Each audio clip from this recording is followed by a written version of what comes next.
को याद करके कई युगांतर तक मान जाओगे, कई युगांतर तक। तो भी कई ऋषि मुनि शास्त्रों में लिखा, हाँ कलयुग आ गया, पता ही नहीं लगता इनको, इतना समाधि में मग्न हो जाते हैं। तो भी इसलिए हमेशा वर्षा साकार से मिलना है। इसलिए यहाँ बोला तुम्हें वर्षा चाहिए तो साकार, साकार को जानना मानना और सहयोग देना, सेवा सहयोग देना माना भाग्य बनाना। साकार को जानना मानना और विश्व कल्याण में सहयोग देना माना भाग्य बनाना। तो साकार से ही तुम्हें, साकार जो वरदान दे देगा वो तुम्हें फलेगा। क्या निराकार वरदान देने नहीं आएगा तुम्हें? कभी भी निराकार किसी को कोई भी पूरे उठा के निराकार आया ऐसा नहीं होता। हमेशा या तो ऊपर की आकारी आत्माएं, देवता आते हैं, देवताओं की उपासना करो तो देवता आते हैं। देवताओं का काम है तुम उसकी उपासना करो, उसको यज्ञ हवन करो तो वो तुम्हें आएंगे, वरदान देंगे। उनके मंत्र होते हैं तो मंत्रों से सिद्ध करो, मंत्रों से सिद्धि पाओ, मगर सिद्धि में फंस जाते हैं। तो ये बहुत समझने वाली बात है। उपासना किसकी करें, निराकार की करें या साकार की, बहुत समझने वाली। इसलिए भारतवासी साकार की उपासना करते हैं। भारतवासी में भी दोनों करते हैं, निर्गुण निराकार की, मगर वो लूट लूट के मर जाते हैं कई युगांतर तक, मगर उनको वास्तव में कुछ भी नहीं मिलता वो, क्योंकि उसको निर्गुण निराकार से न प्यार आएगा न मोहब्बत। किसे कैसे याद करोगे? ज्योतिर्लिंग बना दिया, उनकी पूजा करने। अरे साकार के रूप पर चरित्र का वर्णन करो, तुम उसको दिल से याद करो। और देखो भोलेनाथ को याद करो, थोड़े महीनों में ही प्रसन्न हो जाएंगे। 2-4 महीने बहुत बड़ी तपस्या की, कड़ी तपस्या की, भोलेनाथ 2-4 महीने में ही तपस्या करके प्रसन्न हो जाएंगे। और तुम मांगो को मुझे परमधाम जाना है तो वो भी शिवपुरी पहुंचा देंगे। उनका काम है शिवपुरी तक पहुंचाना। और शिवपुरी में जाओगे वो कह देंगे भाई मैं तुम्हें शिवपुरी तक पहुंचा देता हूँ, वहां से भी शिव शक्ति तुम्हें परमधाम पहुंचा देंगे। तो ये ज्ञान के सारे राज्य ऋषि मुनि भी नहीं जानते थे। इसलिए ऋषि मुनियों तो शास्त्रों में जिन्होंने जो देखा सोचा समझा वो लिख दिया। सभी का डिफरेंस, शास्त्रों में डिफरेंस क्यों है? हर समय परिवर्तन होता है, हर समय परिवर्तन होता है। इसलिए ज्ञान सागर में डूबना, विचार सागर मंथन करना, ज्ञान का विचार सागर मंथन करना। ज्ञान के बिना सबसे बड़ा नॉलेज ज्ञान। किसको याद करने से क्या मिलेगा? विष्णु को याद करने से विष्णुपुर वैकुंठ मिलेगा। शिव शंकर को याद करो और शिवपुरी मांग लो तो शिवपुरी मिलेगा, नहीं तो माया मांगो, स्वर्ग मांगो तो स्वर्ग मिलेगा। तो जिसको तुम याद करोगे वो उसी से पास जो होगा वो देगा। ये तो गीता में कहा है ना। तो गीता में क्या कहा? तू आत्मस्वरूप बन, मुझ परमात्मा को याद कर, मैं तेरे सब पापों का विनाश कर दूंगा और तो अंत में तुम्हें ऊंचते ऊंच परमधाम ले जाऊंगा, परम पद दूंगा। परम पद कृष्ण ने क्यों बोला? कृष्ण ने बोला मैं तू मेरी शरण में आ, सर्व धर्म परित्यज्य, सब धर्म छोड़कर मेरी शरण में आ, मेरी शरण में आ। तो साकार कृष्ण को भी याद करोगे तो साकार कृष्ण भी तुम्हें ऊपर पहुंचा देगा और फिर तुम्हें ज्ञान इमर्ज, कृष्ण का एक रूप विष्णुपुरी में भी है, वो ज्ञान इमर्ज कराएगा। वहाँ विष्णुपुरी में भी ज्ञान इमर्ज कराएगा। और जो बेहद की आत्मा है तो समझ जाएगा तो वो ऊपर से फिर परमधाम जाके दूसरे ब्रह्मांड जहाँ से आई वो गैलेक्सी यूनिवर्स से वहाँ चला जाएगा। तो ज्ञान समझने की बात है। सबसे पहले तो आत्मस्वरूप स्वयं को पहचानना है, मैं कौन हूँ, कहाँ से आया हूँ। तो जब तक आत्मस्वरूप नहीं बनोगे तब तक तुम नहीं पहचान पाओगे। स्वयं को नहीं जानोगे तो परमात्मा को जानना तो बहुत बड़ी दूर है। तुम आत्मा, तुम किसकी रचना हो? तुम किसकी रचना हो? चाहे शिव की रचना हो, महाशिव की, परम महाशिव की, परम परम महाशिव की, या 200 कला वाले की, या 500 कला वाले की, या 1000 कला वाले की, या बेहद की रचना। तुम ज्ञान से जज करो। जितना ज्ञान समझ में आता है इतना ज्ञान से तुम जज करो तो आत्मस्वरूप बनो। गीता में इसलिए कहा ना, गीता में क्या कहा? तू देह और देह के सर्व संबंध भूलकर आत्मस्वरूप बन, मुझ परमात्मा को याद करो, मैं तेरे सर पापों का विनाश कर दूंगा। और संन्यास में जंगलों में जाकर जाने की जरूरत नहीं है। सबसे पहली सब्जेक्ट है ज्ञान। ज्ञान लो। और आज ज्ञान इजीली, कितने मोबाइलों में घर घर ज्ञान मिल गया, कितनी आसान चीज है। पहले तो ज्ञान लेने के लिए ऋषि मुनियों के पास जंगलों में जाते थे। ऋषि मुनियों के पास जंगलों में जाते थे और जंगलों में भी वो ऋषि मुनि इतनी तपस्या कराते थे, इतनी सबको सबको ज्ञान नहीं देते थे, सबको शिष्य नहीं बनाते थे, चेले चपाटे भी ऐसे नहीं बनाते थे। बहुत तुम्हारी टेस्टिंग होती थी। साधु संत महात्मा जो जंगलों में रहते, ज्ञान किनको देना, ज्ञान लेने लायक कौन है, कितनी तपस्या है, कितना त्याग और तपस्या है। त्यागी और तपस्वी की पहले टेस्टिंग होती है, ज्ञान की टेस्टिंग होती है, फिर तुम्हें शिष्य बनाते हैं, और शिष्य के बाद भी बहुत तपस्या पूरा। यहाँ तो इजी आराम से तुम्हारा ज्ञान हो गया, ज्ञान मिल गया है। यहाँ तो वीडियो सुनते रहो, घर घर में ज्ञान पहुंचा दिया। देखो उल्टा हो गया, पहले लोगों को ज्ञान लेने के लिए जंगलों में भटकना पड़ता था, घर बार छोड़ के जंगलों में जाते थे, और उनके लिए भी ऋषि मुनि भी शिष्य नहीं बनाते थे, सभी को शिष्य नहीं बनाते थे। और अभी तो तुम्हारे घर तुम्हारे घर, तो एक गाना है ना, तेरे द्वार खड़ा भगवान भर ले जोड़ी। तो अभी तेरा ज्ञान तुम्हारे घर पे है, तुम्हारे हाथ में है, मोबाइल में है, निकाल लो। वैरायटी प्रकार के साधु संत महात्माओं का, हर कोई प्रकार का, अनेक धर्म मठ पंच संप्रदाय का ज्ञान है। धरती पर जो अनेक मठ, अनेक धर्म मठ पंच संप्रदाय है, इनका भी ज्ञान है। तो ज्ञान सागर में डूबो। लौकिक में डॉक्टर इंजीनियर की डिग्री लेने के लिए आधी जिंदगी पढ़ाई करते हैं, तो यहाँ थोड़े 1-2 साल तो दिन रात पढ़ो, और यहाँ तो मन को पवित्र बनाओ, मन बदल दो, मन परमात्मा में लगाओ। तो मन साकार के बिना, और साकार के बिना प्राप्ति भी नहीं होती। एक बात बता दूं, भले कोई ब्रह्म स्वरूप का ज्ञान हम ब्रह्मास्मि कर जाए, मगर कुछ भी नहीं होता। బేహద్ పరం మహాశాంతి. బేహద్ బాపూజీ సాకారం ద్వారానే పరబ్రహ్మను పొందవచ్చు, ఆయన దగ్గరికి చేరవచ్చు అనేటువంటి విషయాన్ని, సాకారుని యొక్క విలువ, నిరాకారుని యొక్క మహిమ, ఆకారి రూపంలో ఉన్న విశేషత గురించి చెప్తున్నటువంటి వీడియోలు 1-2 పార్ట్లు విన్నారు. ఇది 3వ పార్ట్ యొక్క క్లిప్పింగ్. ఇది ఇంతవరకు మీరు హిందీలో విన్నారు. బాపూజీ ఎప్పుడైతే శివశంకర్ మహాదేవ్ని ఉపాసన చేస్తూ ఉంటారో, ఆయన సాకారంగా ఉన్నటువంటి ఆయన్ని స్మృతి చేస్తూ ఉంటే వరదానము ఇస్తారు, శక్తిని ఇస్తారు, శివపురికి వెళ్తారు, తరువాత పరంధామానికి చేరుకుంటారు అంటూ నెక్స్ట్ కంటిన్యూషన్ చేస్తూ ఉన్నారు. మనము ఒకవేళ మీరు పరంధామానికి డైరెక్ట్గా నిర్గుణ నిరాకారుని స్మృతి చేస్తే చాలా యుగాంతరాల వరకు ఉండి చనిపోవాల్సి వస్తుంది. చాలా యుగాంతరాల వరకు ఋషులు మునులు కూడా శాస్త్రాల్లో ఈ విషయం కూడా రాశారు. కలియుగం వచ్చింది అనే విషయం కూడా వాళ్ళకి తెలియదు, తపస్సులో సమాధిలో నిమగ్నం అయినప్పుడు. అందుకనే సదా వారసత్వము సాకారం ద్వారానే లభిస్తుంది అని చెప్పడం జరుగుతుంది. మీకు ఏ వారసత్వం కావాలి? నిరాకారి వారసత్వం కావాలా, సాకారి వారసత్వం కావాలా? సాకారుణ్ణి తెలుసుకున్నప్పుడే సాకారి వారసత్వం లభిస్తుంది. అంటే కృష్ణుడు సాకారంగా వచ్చారు, రాముడు సాకారంగానే వచ్చారు. ఇప్పుడు శంకర్ మహాదేవ్ కూడా సాకార రూపంలోనే హిమాలయాల్లో ఉండి తపస్సు చేస్తున్నారు. అంటే వీరి ద్వారానే కృష్ణుడు, రాముడు విష్ణు వంశ కాబట్టి వీరి ద్వారా విష్ణువుని ప్రాప్తించుకోవచ్చు అని తపస్సు చేస్తూ ఉంటారు, భక్తి చేస్తుంటారు. భక్తి మార్గంలో వాళ్ళు కొద్దిగా సహయోగం ఇస్తూ ఉంటారు. సేవ మీరు వాళ్ళకు చేస్తూ ఉంటే సహయోగం అనేది ఇవ్వటం, అనగా భాగ్యాన్ని తయారు చేసుకోవటం. ఇక్కడ సాకార రూపంలో బాపుని తెలుసుకోవటం, ఒప్పుకోవటం, విశ్వ కళ్యాణానికి సహయోగము ఇవ్వటము అంటే బేహద్దు భాగ్యాన్ని తయారు చేసుకున్నట్లు. సాకారంతో మీకు వరదానం కూడా లభిస్తుంది, అది ఫలిస్తుంది కూడా. నిరాకార వరదానం అనేది ఏమీ ఉండదు. ఎప్పుడైనా సరే నిరాకారుడు ఎవరిని కూడా ఉన్నతిలోకి తీసుకొని వెళ్ళాడు అనే దాఖలాలు లేవు.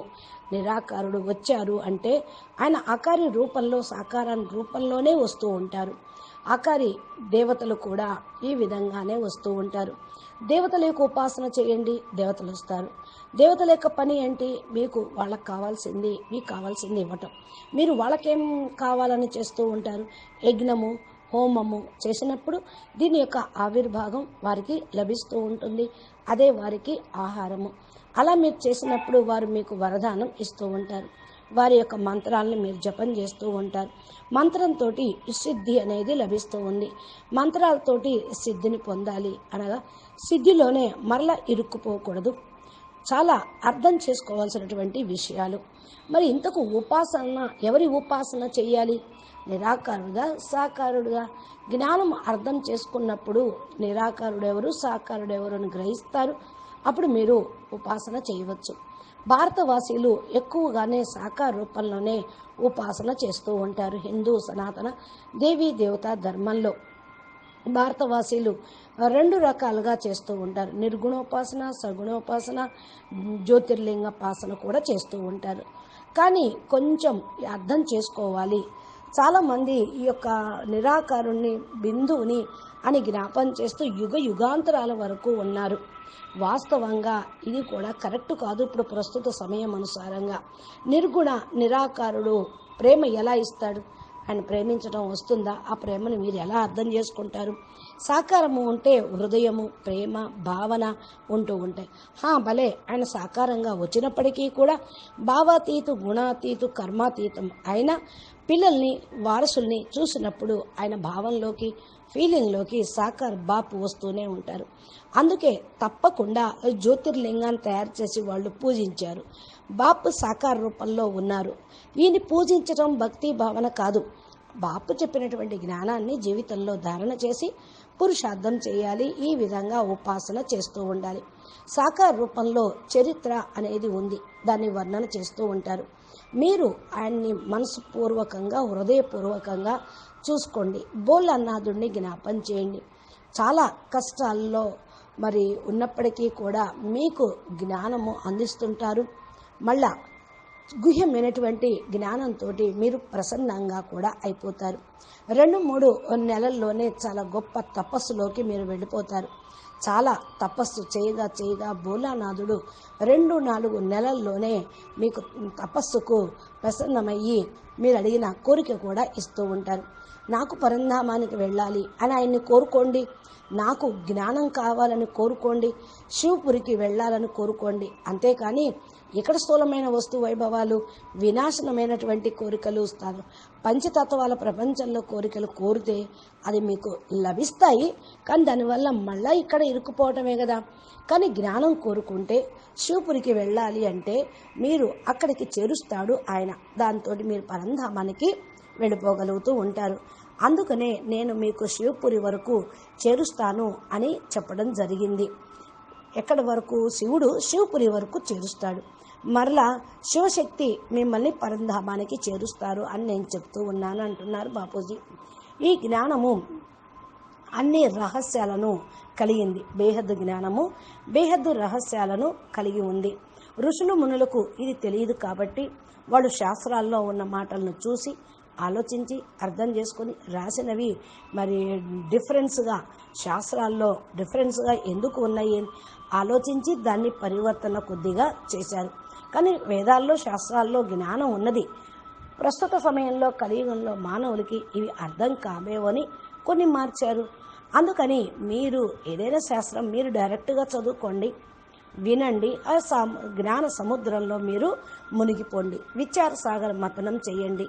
జ్ఞానం యొక్క విచార సాగర మతనం చేయటం, జ్ఞానం లేకుండా ఎవరికి ప్రాప్తి అనేది ఏమీ లేదు. Knowledge is source of income అంటారు. అందుకని సదా జ్ఞానాన్ని స్మృతి చేస్తూ ఉండండి. విష్ణువుని జ్ఞాపం చేయటంతో విష్ణుపురికి వెళ్తారు, వైకుంఠం లభిస్తుంది. శివశంకర్ను స్మృతి చేస్తే శివపురికి వెళ్తారు, శివపురి మీకు లభిస్తూ ఉంది. మాయను అడిగారో మాయ లభిస్తుంది, స్వర్గాన్ని అడిగారో స్వర్గము లభిస్తూ ఉంటుంది.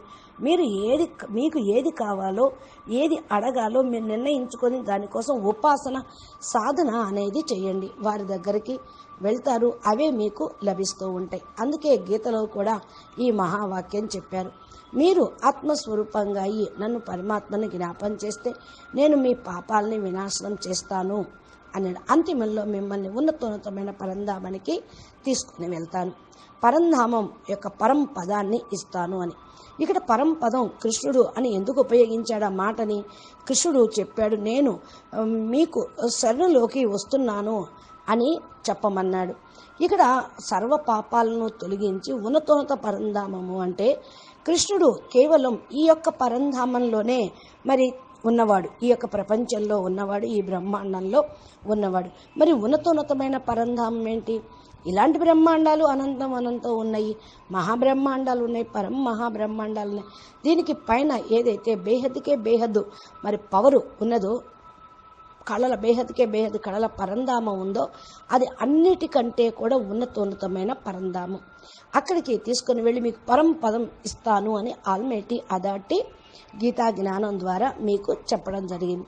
కృష్ణుని పట్టుకొని కృష్ణుడు ఉన్న చోటికి వెళ్ళాలి అంటే మీ ఇష్టం, కానీ దీంట్లో అంతరార్థాన్ని తెలుసుకొని కృష్ణుడి ద్వారా పలికించినటువంటి ఆల్మైటీని జ్ఞాపం చేస్తే ఆయన ఉన్నటువంటి మూల స్థానానికి మీరు చేరుకోగలుగుతారు. ఇది నేను మీకు శరణం మమ అని అన్నప్పుడే సర్వ ధర్మాన్ని పరిత్యజ్య మామేకం శరణం వ్రజ అంటారు కదా. అన్ని ధర్మాలను వదిలిపెట్టి నా శరణులోకి రండి. నా శరణులోకి రావటం అంటే సాకార కృష్ణుని జ్ఞాపకం చేయటం అని కాదు. భక్తిలో సాకార కృష్ణుని జ్ఞాపకం చేయండి. జ్ఞాన మార్గంలో కృష్ణుడి యొక్క రచయిత మరి ఎవరైతే బేహద్దు బాపు ఉన్నారో ఆయన్ని స్మృతి చేయండి, ఆయన దగ్గరికి చేరుకుంటారు.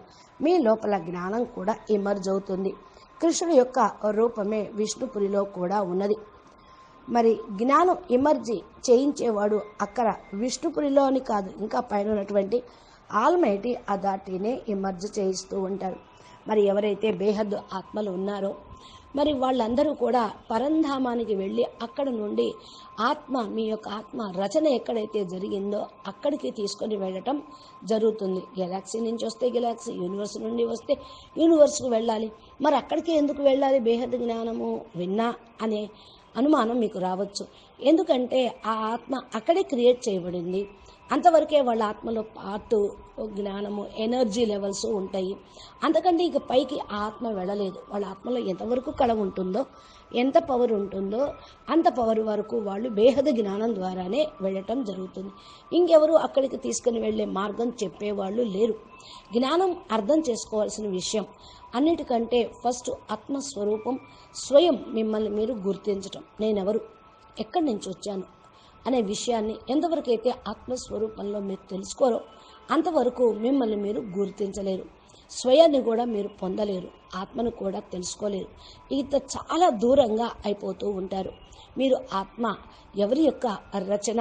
శివుడి యొక్క రచన, మహాశివుడు రచన, పరం మహాశివుడు రచన, లేకపోతే పరం మహాశివుడు G2 G1 ఉన్నటువంటి రచయిత బిడ్డల 200 కళల రచన, 500 కళల రచన, 1000 కళల పరం మహాశివుడు యొక్క రచన ఎవరు? మీరు బేహద్దు రచన ఆలోచించుకొని ఇది జ్ఞానంతో మీరు జడ్జిమెంట్ చేసుకోవాలి. ఇది ఎలా తెలుస్తుంది అంటే మీరు బాపూజీ చెప్పిన బేహద్దు జ్ఞానం వింటూ ఉంటే మీరు ఎంతవరకు మీ స్మృతి స్థితి ఆగిపోతుందో అక్కడి నుండి వచ్చిన వాళ్ళు. ఇలా కాదు, ఇంకా పైకి వెళ్ళాలి, అదే కావాలి అనుకుంటూ మీ ఆత్మ ఉన్నతమైన కళల్లోకి వెళ్తుంది. అందుకనే బేహద్దు జ్ఞానం వింటంతో మీరు జడ్జిమెంట్ చేసుకోగలుగుతారు. ఎంతగా జ్ఞానం మీకు అర్థమవుతూ ఉంటుందో అంతగా జ్ఞానంతో మీరు జడ్జి చేసుకోండి, ఆత్మస్వరూపంగా కండి. గీతలో అందుకనే చెప్పారు ఏమని? నీవు దేహము దేహ సంబంధికులందరినీ మర్చిపోయి ఆత్మగా అనుకొని నన్ను పరమాత్మను జ్ఞాపకం చెయ్యండి అని. అక్కడ కృష్ణ పరమాత్మ అనుకుంటూ ఉంటారు, కానీ ఆయన అవతారం కదా. పరం ప్లస్ ఆత్మ పరమాత్మ రచయిత, కృష్ణుడి యొక్క రచయిత బేహద్ బాపు ఎవరైతే ఉన్నారో అది ఆయన మీ సర్వ పాపాలు నాశనం చేస్తాను అని అంటున్నారు. అయితే దీనికోసం సన్యాసం పుచ్చుకొని అడవుల్లోకి వెళ్లాల్సిన అవసరం లేదు. అన్నిటికంటే ఫస్ట్ సబ్జెక్టు జ్ఞానము. జ్ఞానం తీసుకోండి. జ్ఞానంతో మీరు చక్కగా పురుషార్థం చేస్తూ ముందుకు వెళ్ళాలి. ఇప్పుడు విశ్వం అంతా మీ చేతిలోనే ఉంది. మొబైల్, ప్రతి ఒక్క మొబైల్లో విశ్వ జ్ఞానం అనేక మంది చెప్పేది, బేహద్ బాపు చెప్పేది జ్ఞానం కూడా మీకు వస్తూనే ఉంది. చాలా తేలికైపోయింది జ్ఞానం వినటము. ఫస్ట్ అయితే జ్ఞానం తీసుకోవటానికి ఋషులు మునుల దగ్గరికి వెళ్ళాలి. వాళ్ళు అడవుల్లో ఉండేవాళ్ళు, హిమాలయాల్లో ఉండేవాళ్ళు. వాళ్ళ దగ్గరికి చేరేటువంటి అందరికీ కూడా సాధ్యం కూడా కాదు. అడవుల్లోకి వెళ్ళి ఋషులు మునులు తపస్సు చేయిస్తూ ఉంటారు మీరు వెళ్తే, కానీ అంతవరకు వెళ్ళే ధైర్యం లేదు కదా. ఇప్పుడు మరి అందరి యొక్క జ్ఞానము వాళ్ళ దగ్గర లేదు, అంత జ్ఞానం కూడా. ఇప్పుడు ఎవరిని కూడా శిష్యులుగా తయారు చేసుకోవటం లేదు. ఎందుకని అంటే వాళ్ళ యొక్క ఎనర్జీ ఫెయిల్ అవుతుంది, వేస్ట్ అవుతుంది అని. అందుకనే మీకు కూడా టెస్టింగ్ పెడుతూ ఉంటారు. సాధువులు సంతు మహాత్ములు అడవిల్లోకి వెళ్ళిపోతూ ఉన్నారు జ్ఞానం ఎవరివ్వాలి అని. అందుకనే భగవంతుడు ఈ విధమైన నిర్ణయాల్ని యూట్యూబ్ ద్వారా చేయిస్తూ ఉన్నారు. జ్ఞానం తీసుకునే అర్హత ఎవరికి ఉందో వాళ్ళకి కూడా టెస్ట్ ఉంటుంది. ఎంత తపస్సు చేస్తూ ఉంటారో, ఎంత తపన ఉంటుందో, తపస్సు అంటే తపన, ఎంతంత తపన ఉంటుందో అంతంత త్యాగము మరియు తపస్సు చేస్తూ ఉంటారు. ఈ యొక్క త్యాగంతో ఆటోమేటిక్గా వారి దగ్గరికి విద్య అనేది ఏదో రూపంలో, పుస్తకం రూపంలో, వీడియో రూపంలో, గురువు రూపంలో, ఏ నిమిత్తమైన వాళ్ళ ద్వారా కూడా మీకు అందుతూ ఉంటుంది. జ్ఞానానికి కూడా టెస్టింగ్ అనేది ఉంటుంది. మిమ్మల్ని శిష్యులుగా తయారు చేసినటువంటి గురువులు కూడా మీ చేత ఎంతో తపస్సు చేస్తూ ఉంటారు. అందుకనే అంత కష్టపడకుండానే మీరు ఈజీగా చాలా ఆరాముగా మీకు జ్ఞానం అందుతూ ఉంది. జ్ఞానం లభించింది అంటే అవన్నీ కూడా మీరు ధారణ చేయాలి. ఇప్పుడు వీడియోలు వింటూ ఉండండి. ఇంటింటికి జ్ఞానం యూట్యూబ్ ద్వారా, నెట్ ద్వారా చేరుకుంటూ ఉంది. చూడండి ఎంత ఇదే గనక లేకపోతే ఎంత ఉల్టాగా అయిపోయేవాళ్ళు.